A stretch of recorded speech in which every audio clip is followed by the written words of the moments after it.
Go. Yeah. At the same time, David had been training another operator, an old friend, Phineas Pratt. Pratt had helped him build the clock that went in the time bomb. Both Pratt and Lee took the Turtle out several more times against the British, but one thing after another happened, and they never succeeded in blowing up an enemy ship. One try was on a cloudy night. Then, just as Pratt was within a few feet of the enemy ship, the moon came out from behind the clouds. Sailors on watch saw the Turtle. They called out, "Who's there?" Pratt and the Turtle dived underwater and came up about a half a mile away. The enemy ship came after them and even shot at them, but the Turtle escaped. That wasn't the end of the Turtle's bad luck. A few days later, while the Turtle was being carried up the Hudson River on a boat, a British warship sank the boat and the Turtle. Later, David was able to get his submarine out of the river, but he was in poor health, and again he was out of money. He knew he needed to spend more time training his operators. He later wrote to Thomas Jefferson, "I therefore gave over the pursuit for that time and waited for a more favorable opportunity, which never arrived." Okay. Chapter 7. If at first you don't succeed. Instead of getting the Turtle back in working order, David tried other ways to lay his water mines. In one test, he put out 2 mines joined by a 600-foot line. The mines were supposed to float down the river and wrap around a British warship. The warship that was the target was towing a captured American schooner. Sailors on both ships saw the line and began to pull it in. But again, luck wasn't with David. The sailors on the American ship got their mine on board first. The mine exploded. Some sailors were killed, and the schooner was set on fire. The men on the British warship quickly dropped their end of the line. The second mine didn't explode, and the warship sailed away safe and sound. David's next plan was to float a bunch of mines into the British fleet anchored in Philadelphia. Each mine was inside a keg, which is a small barrel.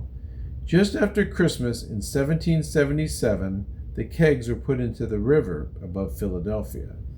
But David's luck hadn't become any better. The mines got caught in ice and didn't reach the city for almost 2 weeks. By then, because of the growing ice, many of the British ships had left the harbor. To add to the bad luck, 2 boys in a small boat picked up the first keg. It exploded and the boys were killed. The explosion alerted the few British ships that were left. Their gunners began shooting at the keg mines floating by. In the end, the British finished off the rest of the kegs in what was known as the Battle of the Kegs. Only 1 British barge was blown up, but the battle did serve one useful purpose. That winter was the low point of the war for America. George Washington's ragged army was freezing in tents and huts not far away in Valley Forge, Pennsylvania.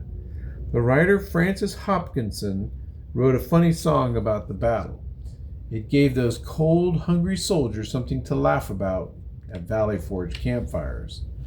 The song's 22 verses making fun of the British ended with, "Such feats did they perform that day upon these wicked kegs, sir, that years to come if they get home, they'll make their boast and brag, sir." And the battle served another purpose. It worried the English. They knew the Americans could explode underwater mines, and they never knew when or where these mines might show up next. It made them very careful. They anchored their ships further and further away from American ports. But David Bushnell had given up his one-man underwater war. After the Battle of the Kegs, David decided to return to Yale. Records show he earned a Master of Arts degree. The records don't say what he studied, but letters written to him and about him after this time called him Dr. Bushnell. All this time, David had kept his work on the mines so quiet that few people knew what he had done.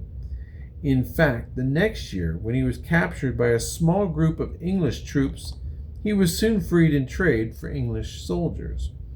The troops had been hoping to seize American army officers, and when they couldn't find any, they took some ordinary citizens instead.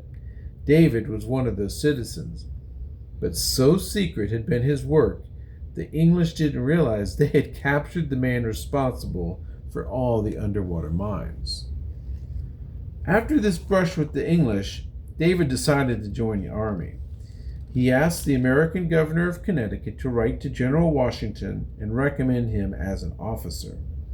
Washington made David a captain in the new corps of sappers and miners.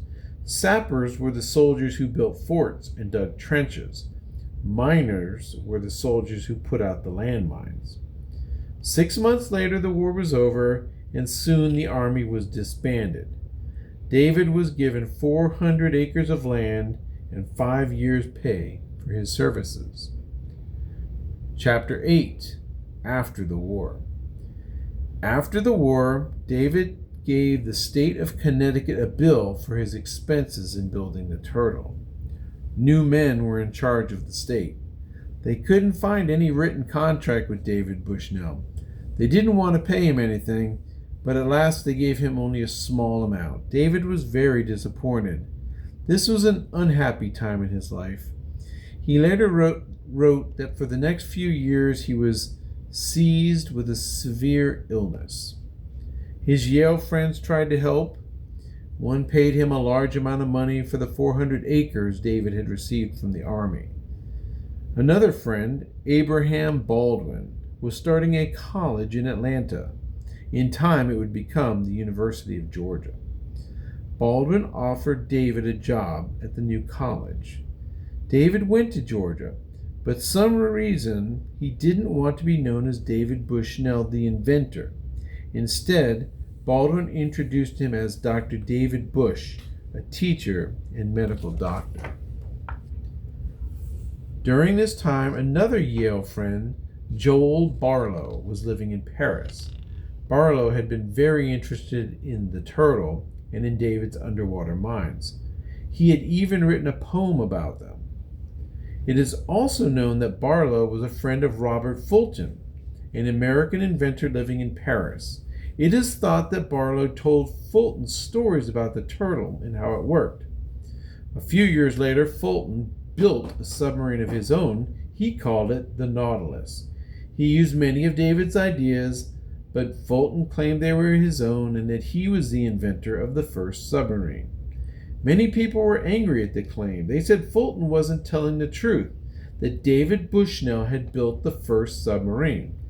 Even Thomas Jefferson spoke out for David Bushnell and his turtle. Through it all, Dr. Bush kept quiet. He knew that if he told his side of the story, everyone would find out he was really David Bushnell. By now, he was living in Warrenton, Georgia. He had a very happy life there. He was both a teacher at a private school and a medical doctor. He must have felt that keeping his life quiet was more important than being known as the inventor of the first submarine. David lived in Warrenton until his death at the age of 84. When he died, he left his property to the children of his brother Ezra. This was the first time the family had heard from him in almost 40 years. Chapter 9. What happened to the turtle? What happened to the turtle? No one knows. Even in history, the turtle ran into bad luck. Instead of ending up in a museum where it could be admired and studied, the machine seems to have disappeared. One of David's keg mines is in the Smithsonian Institute in Washington, D.C., but all that's left of the turtle itself are a few plans and drawings. In spite of the bad luck and accidents, David's ideas were successful. He proved gunpowder could explode in water. He designed the first time bomb. The screw propellers he invented for the turtle are still used in ships and boats today. Submarines still use his ballast tanks and his conning tower. And his turtle was a marvelous machine. It did what it was supposed to do.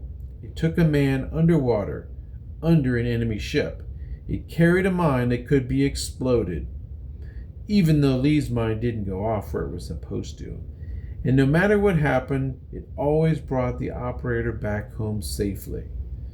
George Washington once wrote to Thomas Jefferson about the turtle. I then thought, and still think, he said, that it was an effort of genius. And it was.